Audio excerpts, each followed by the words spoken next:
I don't know what else is to come. We still have a lot of matches left. I want to continue to see good performances out of Vampire Esports, actually. I want to see Alpha 7. Oh, because we were gonna go into some of their stats, but you know what? We don't have time for it. So we're gonna head into the match with John on and Blank to kick off our final Erangel of the day. Fireflux pick up a finish in the fields over on the Erangel we just witnessed. Turkey obviously very happy about that one, but Vampire still very, very close behind on their performance that match and have done so much so far this tournament. Blank, we're heading from North George down to Novo. Yeah, properly fair little playing path here for everybody in the circle, which is always nice to see overall. Down towards Nova Noya, obviously that eastern side a little bit out of the way, but I'm pretty sure most of these teams should be able to get over towards there if they find their vehicles, the ones they need. We're looking out for GK as well as Dplus Kia, seeing if they're still going at it here on our angle. I would be surprised to see it for a third time, but it's certainly possible to be happening. Playing path just about halfway through. Alpha 7 out early, taken North George from the Gladiators. They had a little bit of argy-bargy there over in the All-Stars. And the relocation came through to Severny, but the Gladiators seemingly going to their backup drop this time here. Blank Ferry Pier will be on the cards for them. Could be close to 6-8 there on that Gatka split, but should be able to get there pretty safely. Yeah, man, this is the backup drop at this point in time. I think Gladiators really have had to figure out a lot of different drop spots at this point, just because of the amount of teams that have been giving them trouble around the map. Now, the strategy has been a little bit lacking towards the end of these games for the Gladiators. I think a lot of times they were well known back in the day as just this extremely strong sweeping team, but that confidence seems to be out the window at this point in time, and I would like to see it return a little bit, John, because honestly, Gladiators, they were one of my favorite teams in the past, but right now just not showing that same kind of power that we've seen in the past from them. So that would need to be changed if we want to see a top 5 finish for them at this point, just with the way these games have been going. Most teams making their way over towards the eastern side now. Tiamba down towards Milta, Falcons over towards Milta Power itself, and we do have 2 teams over towards Farm currently, Infinity IQ as well as Reject Tokyo encircling them. Gladiators playing on the buggy, rotating down through the south areas. This is Matic on the buggy, a little bit further east and closer to the circle as it did shift out to that east side. Bridges could be a little bit fraught for DRS and Stalwart, both of whom are on that Sosnovka military base. They will have to choose which bridge to head on towards. Reiji, pretty close to danger here. Infinity IQ. Holding close, has got the firepower to dispatch someone very, very quickly, but could in turn just get out of dodge in the buggy, head to that cover. Here's the gunshots, but he's already pretty safe here, has plenty of cover and teammates as well to back up on this south coast near Farm. Blank. Yeah, Kaidalan doesn't find anything off the back of that. Reiji actually comes back in for a little bit more.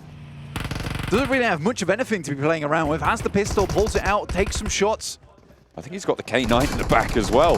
Kaidalau moving forwards, but cut out as Sara is on that flank, and Infinity IQ still have their outpost on the inside, sure, but they can't confirm this flush just yet.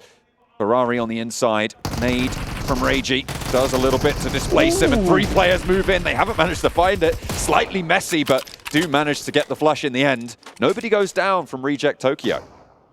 Well, I mean, that was a terrifying fight for mostly Infinity IQ. Reject Tokyo comes around the corner, jumping all over the place and drops the boot down like he was a Goomba. Ooh. Sara also now falls as Hugo comes around the corner with a nice little headshot. Sara desperately tries to squeeze himself underneath the truck. Unfortunately, cannot go for the belly crawl there.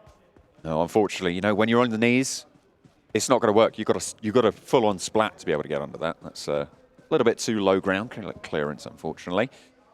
1 for 1 on the trade between these 2 teams, and you'd imagine that they're looking for a little bit of a disengage here.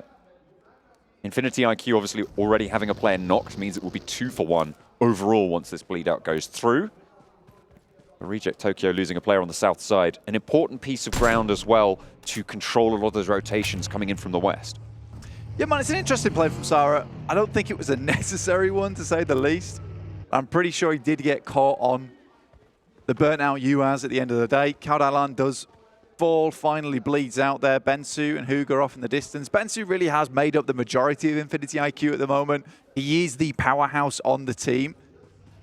But losing 2 of their players right off the get-go, not an ideal start for them. And I think Reject Tokyo realized that this is not worth it. Most likely will need to start getting some loot on board.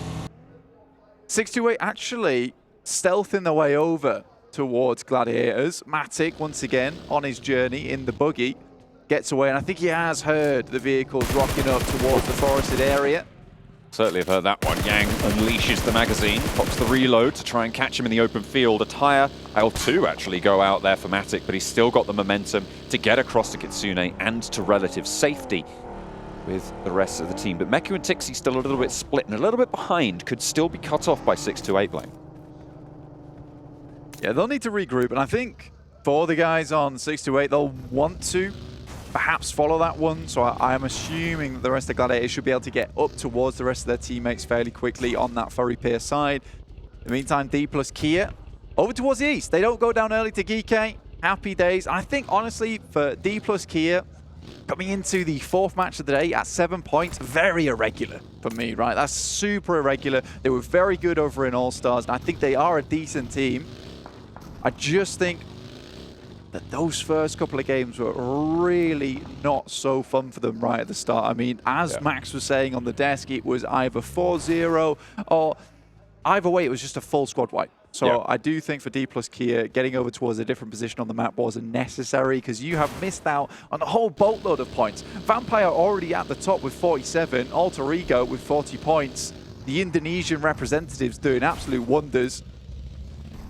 Absolutely. Vampire also just making sure that that title is defended of theirs, the PMWI potential, as you and Seven, and I'm sure a lot of other people are supporting for the 4-peat.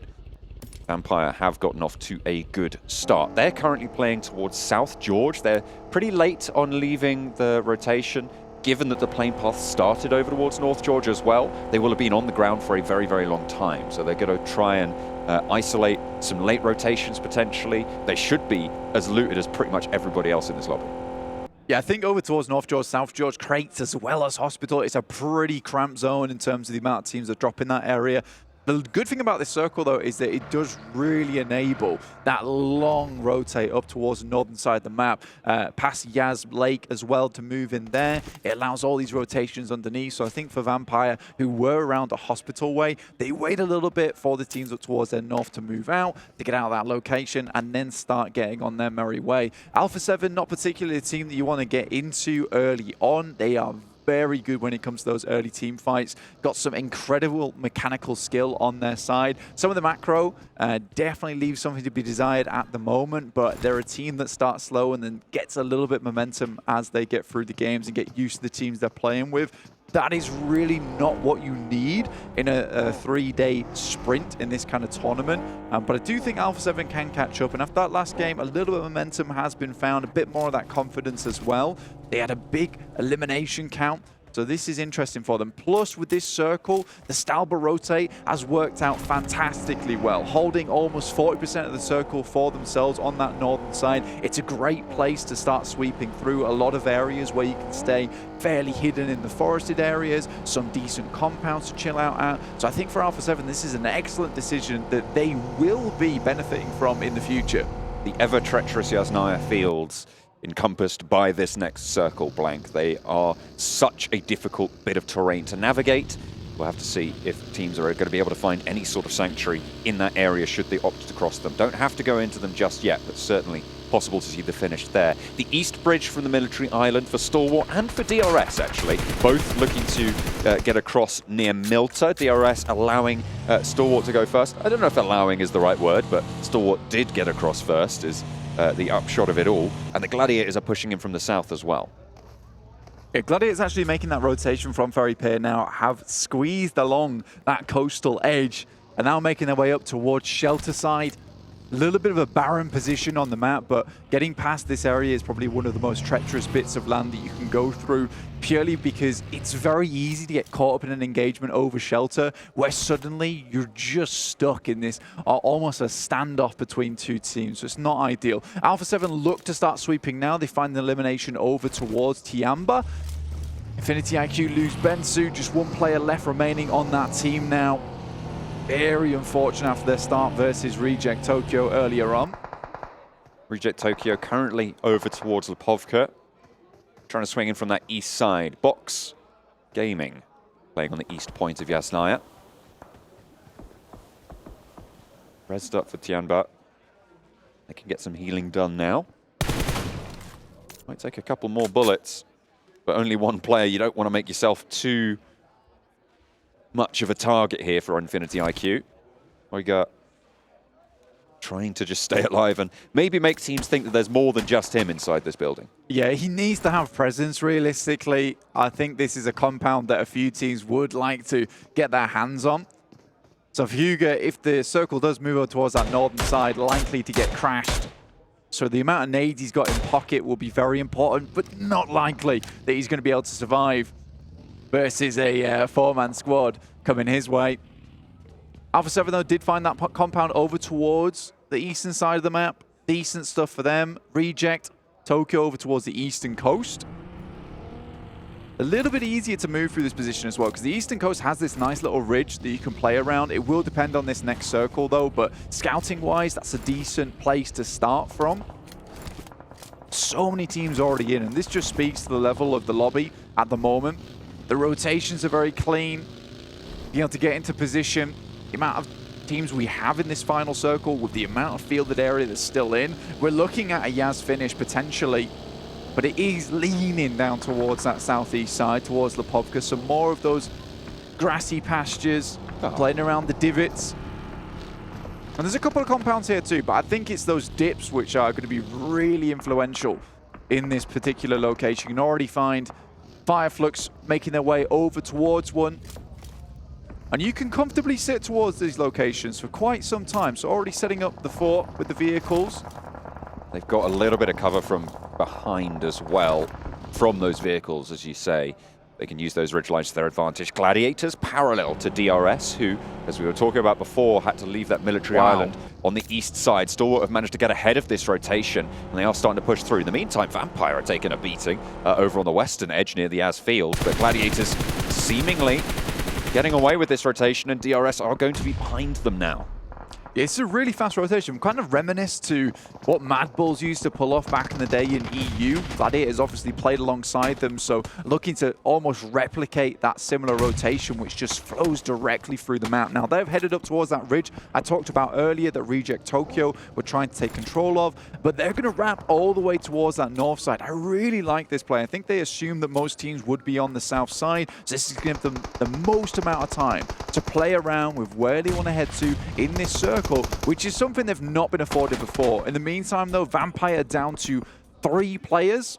They did get a huge wipe on a team on Twisted Minds, but instantaneously, the teams that came in for these third parties, including 628. Fireflux are ahead. You can see them just at the top right of the mini-map there. So the route out of this compound will be pretty tricky. We saw the position that Fireflux were holding with those ridge lines to their advantage. Can get pretty close before you're forced to engage them, but once you're that close, you are forced to engage them. But Vampire, though, trying to hold out on the inside. Against 4, an off angle also still in action for 628. Dplus Kia have actually sent Forest all the way out behind this fight, despite 3 of them being much closer over towards Mansion, further east of this engagement. Maybe looking to third party onto it. Fabian also spiking out for Dplus Kia. In the meantime, though, Ching lines up the shot through the hallway there. Schwepp spotted, blinked away.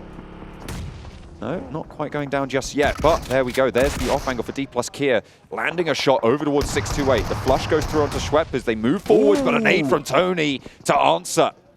Another one being cooked up, and they're forcing this engagement. This off angle is huge from Fabian, coming on through as well. I thought he was going to Fireflux, but no. 2 players from Dplus Kia move in and force this engagement to go south for both of these teams. It's an incredible setup coming through from Forest and Fabian. It's 2 players taking on a single team. Incredible movements coming through from them. Circle heads up towards Yas Fields on the northern side. Still a bit of that urban territory available towards the west. And the Vampires praising Dplus Kia for the save in this situation. It was very much required. Now Tony K looking to finish off Xing. We cannot say that Tony K did not have a big impact in that fight either. Some incredible nades, and he's been throwing them all game long, all tournament long, even in All-Stars. Just like that one, in fact. Vampire felt a little bit Moomin Rider to the DK plus Saitama there. They rock up and say, don't worry, we got this. They control the fight. Fireflux cowering, seemingly. I mean, they made a very fast rotation up from the position that we talked about a lot, that dip, that divot that they were playing in, and they moved very, very quickly to the northeast point of Yasnaya on the shift, with Fabian's attention drawn elsewhere, allowing that opening to come through. And somehow they've survived. They are all, however, gathered in one shack, and Fox Gaming know all about it. Meantime, Huga on that building! Oh. As I talked about earlier, the nades had to be strong, but there's some support coming from outside, from Fireflux as well as Box Gaming, and Huga lives to tell the tale. Fireflux staying in for now. Could be under pressure from more of these teams on the south side.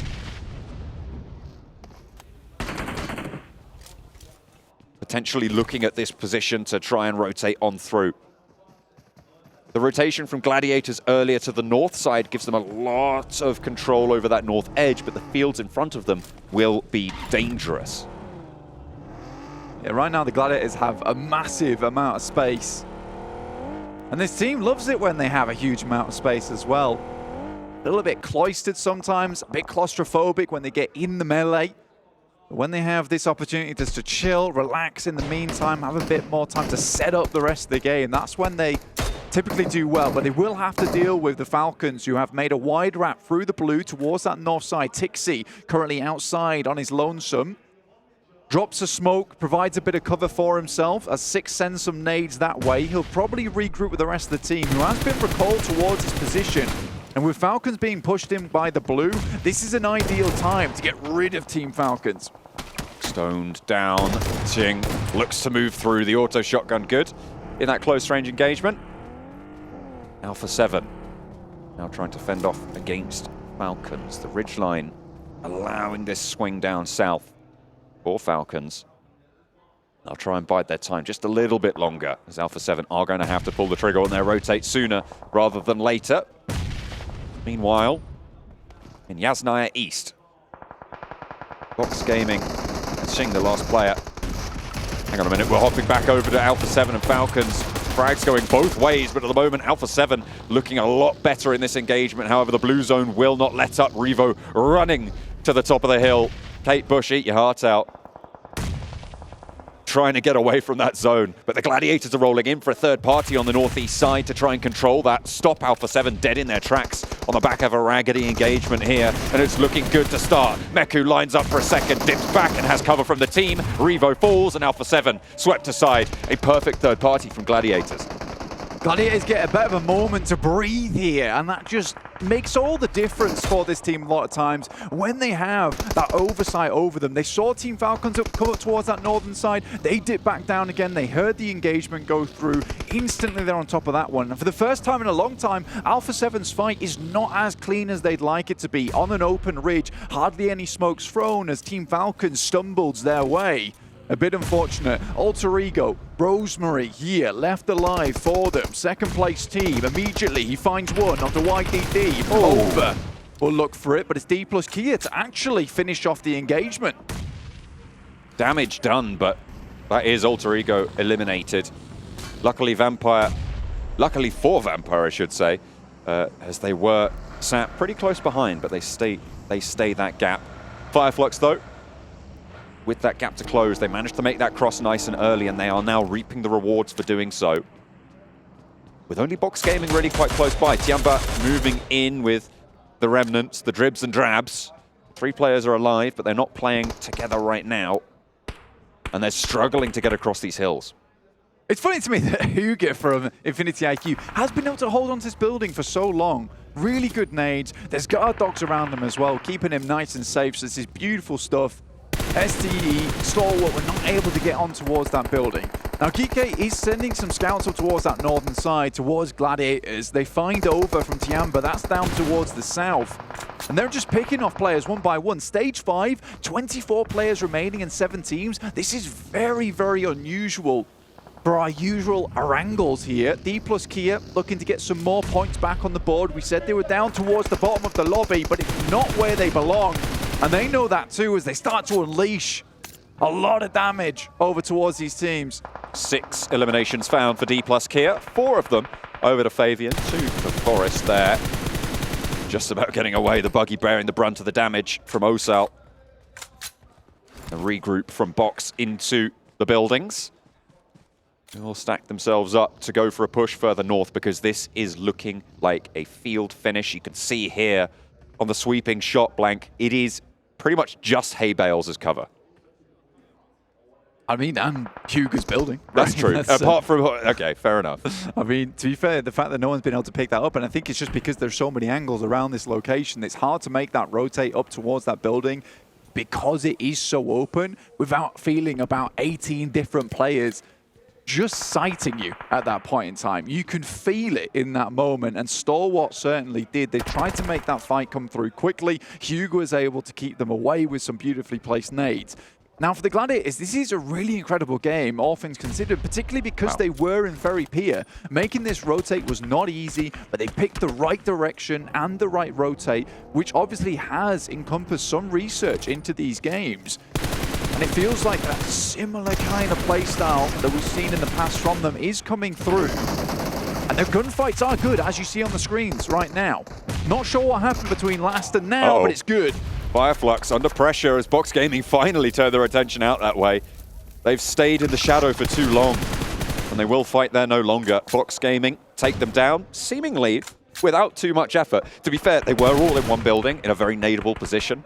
So you got to feel it was a little bit of a ticking time bomb. Yeah, I think for the guys on Fireflux, just really not paying attention to what was going on from Box Gaming. They dropped some smokes, were able to walk all the way up towards that location. Really well done. Nades in through the window. You saw them all just inside this building as well. So nadeable. Now Dplus Kia rocking up on that building that they caused such hell towards Stalwart on earlier. And Hugo's instantly down. And they might just be able to take advantage of this. But Box and Duck is taking shots up there. Almost guaranteed that Fabian goes down. Play on this cover and try and get these reses. If there's a stabilization opportunity for Dplus Kia, they are going to have a strong time, but this roll-up from Box Gaming is super heads up. They managed to find their feet and run straight on in, but GK aren't going to allow them to just get this for free. The nades through find Forest, and now just one player left standing for Dplus Kia. Saden in the corner with a DBS, but he's not even going to get the opportunity. The chance denied. Dplus Kia swept aside as Gladiators chime in as well. A potential third party, but Box Gaming are just too healthy as well. Kitsune sends a nade down that way, but it's Ragnar to start things off strong for him. Tixie's looking for another nade as the smokes are all unleashed. Keeping this position shrouded by the clouds of smoke.